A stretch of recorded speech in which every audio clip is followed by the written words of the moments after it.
With the P4G summit on climate change coming up this weekend, South Korea has designated this as Green Future Week and is hosting a series of forums on the subject of climate change. On the fourth day today, business leaders met to look for ways to accelerate green growth in the private sector. Jae-hee reports. Businesses are joining forces to reduce their carbon footprint. At the business forum held online on Thursday night Korea time, company leaders put their heads together in a bid to stimulate the spread of eco-friendly business models and to improve sustainable management. The chairman of the Korea Chamber of Commerce and Industry, Chey Tae-won, proposed 3 mechanisms to accelerate green growth. They are the measurement of respective firms' environmental performance, incentives for businesses' efforts towards sustainable governance, and global collaboration. Today, I have 3 keywords: measure, incentivize, and collaborate. Companies must address environmental issues with a strong sense of commitment. It'll be the new entrepreneurship that's demanded during the new era.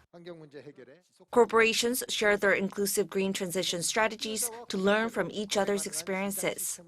Apple revealed its joint effort with its suppliers in reducing emissions from electricity, business travel, and even their employees' commute by transitioning to renewable energy. Last year, we announced Apple's most ambitious environmental commitment to date, to become carbon neutral for our entire supply chain and the lifetime use of our devices by 2030.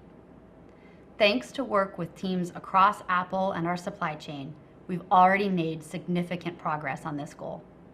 South Korean tech giant Samsung Electronics presented its ESG practices and encouraged other firms to start their green journey as well. Samsung Electronics fulfilled its promise of using 100% renewable electricity in its branches in the US, China, and Europe by the end of 2020. We're pushing to reduce carbon emissions by developing energy-saving chips like low-power SSDs and low-power DRAM. IKEA said it's possible to decouple business growth and greenhouse gases, stating that it has grown 13.7% from 2016 to 2020, while reducing its greenhouse gas emissions by 14%. The forum concluded with a consensus on the business community's obligation to pursue green growth and renewed calls for ongoing global dialogue on climate change. Jae-hee, Arirang News.